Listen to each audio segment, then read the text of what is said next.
Okay, here's how to make collard greens. Vegan collard greens, no fat. Well, no animal fat. Okay, first we start off with a food clean basin. I'm gonna lick and eat out of it, right? I wipe off where I lick, okay? Put cold water in here. You're gonna clean the collard green leaves one at a time and lay them in here. Make sure you get all the dirt off them, grit and grime. Real easy to do because they're real smooth. They're not curly like kale, so you can go right through them. Okay. I've already cut off the bottom of the whole thing right here, and I got them stacked in the dish drainer, which is also lickable clean. Okay, we're good. You're going to fill this basin with cold water as you wipe the leaves, and you've got them. And there you go. And you shake the greens dry. You know that the greens are clean. Come down here, cameraman. When the water is, of course, licking clean. Now you've got clean, washed up. You pitch that away. Okay, now you've got all your greens. And you're going to cut them. Here's some I prepared before. I'll put those aside. And start over with a fresh cutting board. You want very, very clean, lick and clean surface, of course. Then get yourself a cutting board like this. Now you'll shake out your greens, and now you're going to stack them up. One that way, one this way. Oh, feel the stem? Look at that stem. You see that? That's thick, hard and woody. So pull out.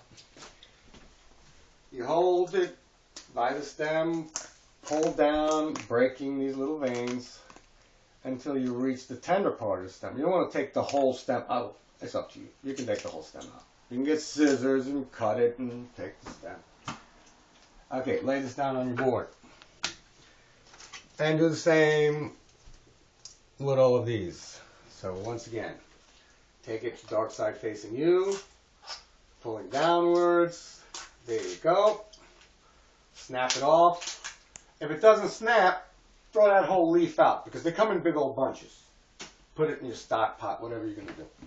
Now, when you stack them up on your cutting board, rotate them one side to the other. It just makes it easier to keep them together when you're chopping them. We'll go down here, pull it down, and there you go. Done a bunch of leaves. You're going to do them a bunch of time. Grab one of these, pull a stem out. Save a big one for last. Now take your whole batch of leaves, wrap it up in your big old guy, and you're going to roll it up tight into a little ball. Nice roll.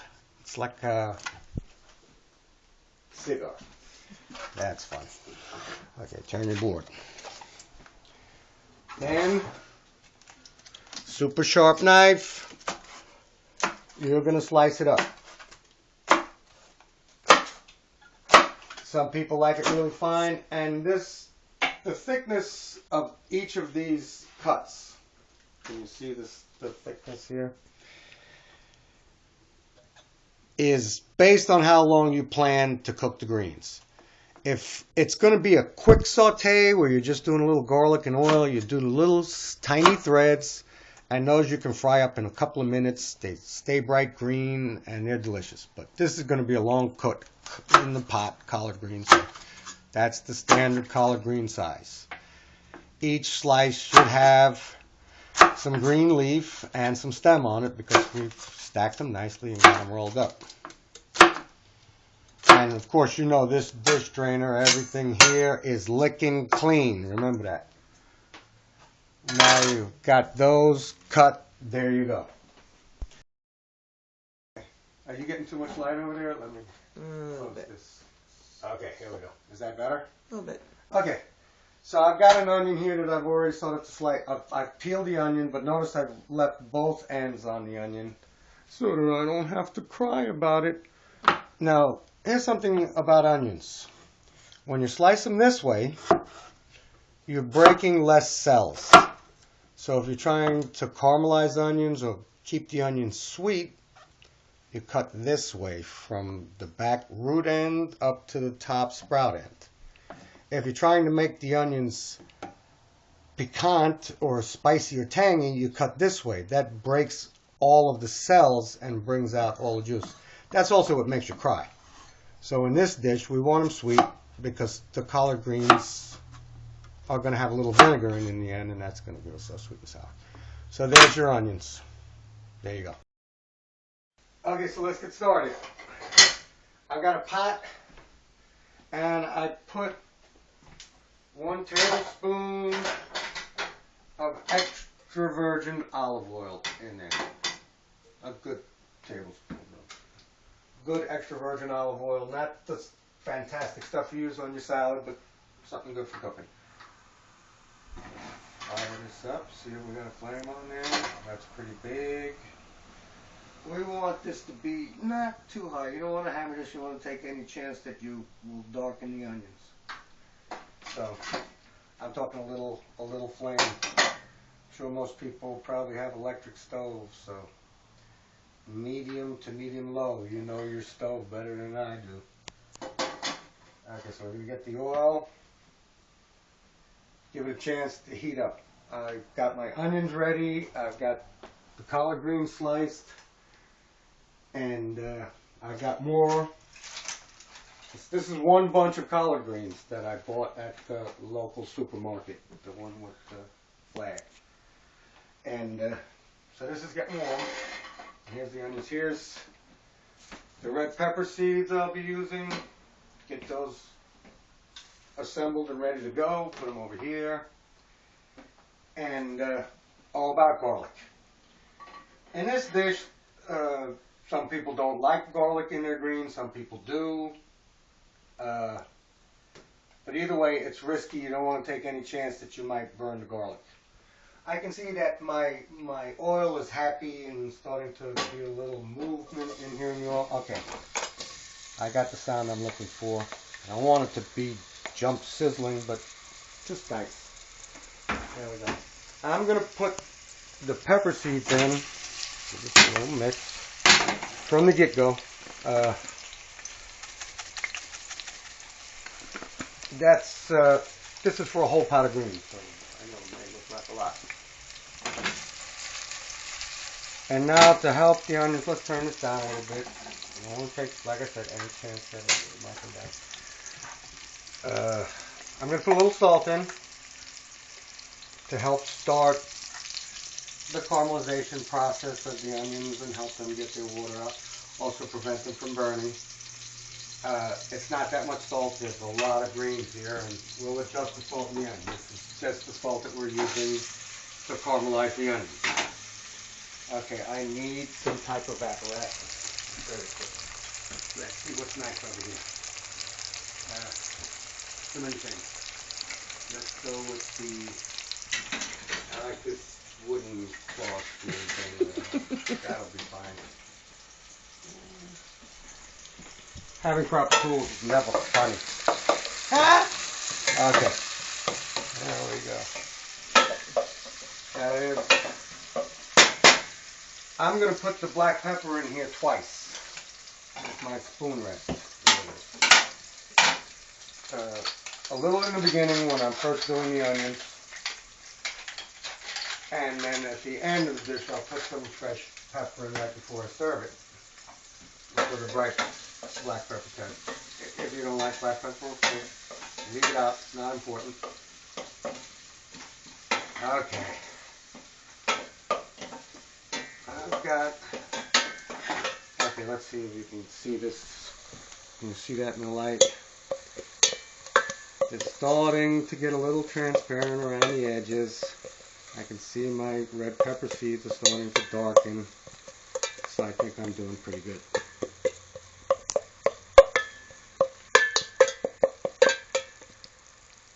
Very good. long way for me. And now I'm going to start adding the greens. I know it seems fast, but here we go. It looks like a lot of greens to add, but it's not. I can only fit so many greens at a time on my cutting board and in the pot, so I have to do them a batch at a time. Let's give them a stir, mix them around.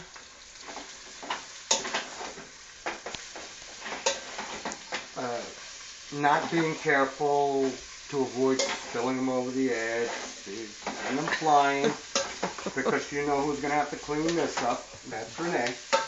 So that'll be fun. I'm starting to hear a little action over here, and it's getting ahead of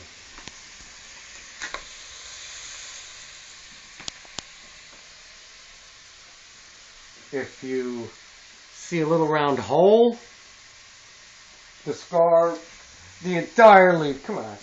There's a million of them. Yeah. Okay, so now I'm going to break up some more, make myself another roll of collard greens, slice them up, and throw them in there. And there you go. So now I've added the greens, roll by roll of each of these things. Here's the last of the greens finally going in the pot. Made enough room in the pot to get the greens in. Okay? And you see, some are all shrunk down, some partially shrunken, some have not yet shrank, and some are yet to shrink. But here they go. They're all together in the pot. And so now we're going to start seasoning. And so anyway, you saw that big old pile of greens that was in that dish drainer, and here's what you got left when they start to cook down. Okay, so I've been watching them and turning them and working them. This process has been about 5 minutes. Yeah, a little less than that. Okay, so now we're going to season up the greens, and then we're going to let them go. So I have this. I'm not such a great guy about making my own vegetable stock because it's hot here in Florida and I have a stock pot on the stove. But normally I would save all of those stems and all those back ends and stuff. This is concentrated vegetable stock. It looks like molasses. It's thick. It smells delightful. It kind of smells like Lipton onion soup mix, I guess. But it's got carrots and celery and all kinds of stuff. I'm going to put about 1.5 teaspoons in there. And I'll use the greens themselves to wipe it off with. I want the spoon to come out clean because this is very delicious stuff and it's expensive. But it's a good value because it goes a long way. I've added that stock concentrate. So before we went over the garlic, get you some light. You can see it's very brown and it starts to darken up right away when you mix it in. That's beautiful. Okay, so before I mention the garlic, so if you're a strict Southern traditionalist, this is garlic powder. Get rid of that. If you're not, if you like garlic in it, that's up to you. I'm going to go to my bag of tricks, and when you're making greens, you got to put a certain amount, I think, of Louisiana hot sauce, the kind that comes in the big old jug. Give it a heap and squirt. I'm going to say that's maybe a teaspoon. Then I'm going to go in here and hope that I have some Worcestershire. And I do. It's a brand of Worcestershire sauce. Don't use the bad stuff. and give that, not too much, because this is salty, and so you notice that I said I would salt along the way, and so I know that this soup concentrate, even though it purports to be low in sodium, is still pretty salty. And this is, it's pretty salty. The Louisiana hot sauce is pretty salty. So that should be enough salt. Well, let's wipe off this. There. And take a look at what we have here. Now, that whole big thing of greens has come down pretty small. It smells really good.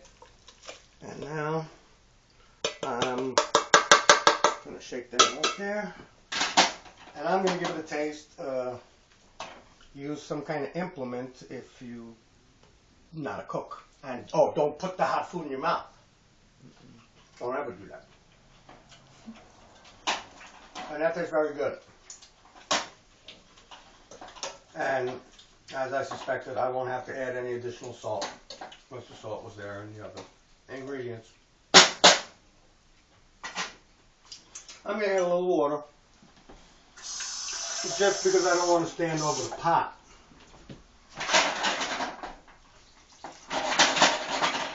So I'm going to cover it about up to 2/3 of where the greens are sitting in the pot.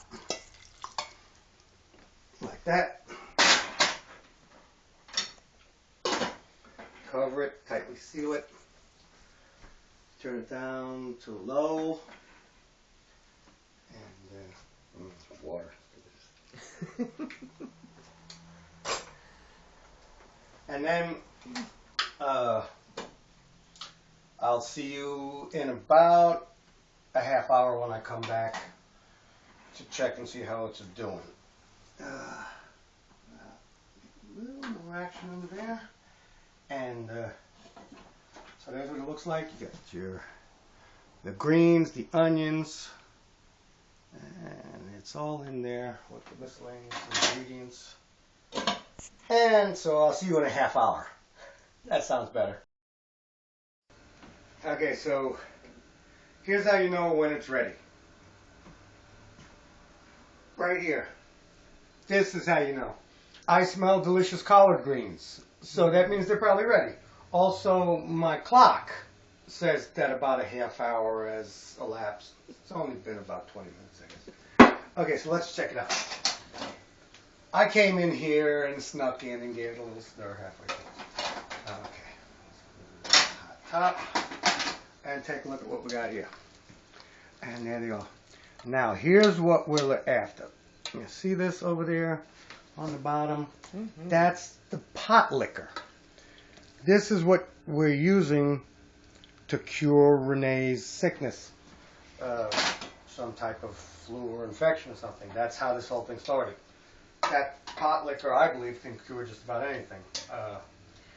No claims have been made that this recipe can cure any ailment, diagnose any illness. Okay, but no, it can. It cures everything. And here it is. They're good to go. I'm going to actually turn this completely off because I have a double clad bottom on my pot and it's going to keep it warm for a nice long time and just kind of settle together. Now, the last thing you do after you turn the pot off is you're going to give it a shot of vinegar. If you're a vinegar person. If you don't like vinegar, it's very flavorful and it's delicious. You don't have to add vinegar. It's just, that's the way they do it, and I like it. It's just a little shot. I don't know how much. That's probably about, start with 1/4 teaspoon. See if you like it. Or you can just take some and put it aside in a small cup and add a little bit of vinegar and see if you like the flavor that way. And if you do, then go ahead and do the whole pot. Okay, so anyway, the vinegar is in, just a little bit after the flame is off because we don't want the vinegar to just go away and turn everything, make it change an ugly color. We're trying to save a little of the green color of the collard greens. They have a tendency to get very dark. Okay, so now what do we do with this? What are you going to do? Okay, so we got to have black-eyed peas. So we're going to start it with black-eyed peas. These are not the seasoned peas, they're just peas and water and salt. So I'm going to wash the top of the can because I'm going to use the can as a strainer to rinse out the beans instead of dirtying a colander. So where's my paper towel? Recycle. Okay, don't get on me for using paper towels. I use one paper towel, and this will go in my compost pile and eventually turn back into compost. And I got a little thing on there. I'll have to fold that in. But give a hoot. Don't pollute. Okay, so now you take your can with the clean top and you use a 1960s Sunbeam can. Open it. It's the Okay, only thing that will don't work. go all the way around because you're, like I said, going to use that as a strainer. This is my drinking clean basin. I don't want that in the way. So we're going to get all that dark, ugly, slimy stuff out of there because I want my beans to be clean. And I'm going to fill this with water. Stick my finger in, hermetically clean finger. Okay. And now go to the top, rinse it. Still looks really pink. I want my beans to be white. I don't want the dark part of the bean to overwhelm the look because I already have enough dark colors. And there we go. Getting a little bright over there. Good. Okay. Grab a pot. Easy to do. Over here, check your flame. Let's get this at medium. We got time. I still have to finish that beer. And the kitchen fairies have to come in and clean up this mess. Okay. And there's the beans. This goes in the recycle bin. There.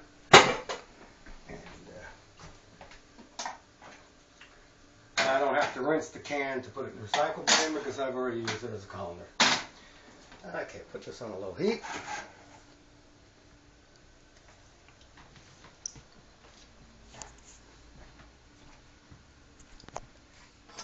And so now we're going to keep an eye on them. A little stir. I've got metal pots, so I can use metal spoons. Okay. So, let's turn them up a little bit. Get the action going. You can put a cover on here to speed up the cooking time. I don't advise it. It makes the beans break and kind of want them to be separated and tender. Give it a little mix. Make sure the bottom goes to the top, top to the bottom. Try not to spill any on the floor, but kitchen fairies will always come and get it. Oh, by the way, if you don't have kitchen fairies, you're probably not a very good cook, so you should just give it up right now. What about your mom? Oh, also qualifies as a kitchen fairy. Never mind. Carry on. Okay.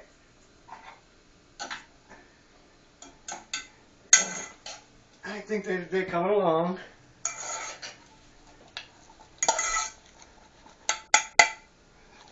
They're skipping and hopping. Okay. I think we're ready. So let's pull out a plate. Something nice looking.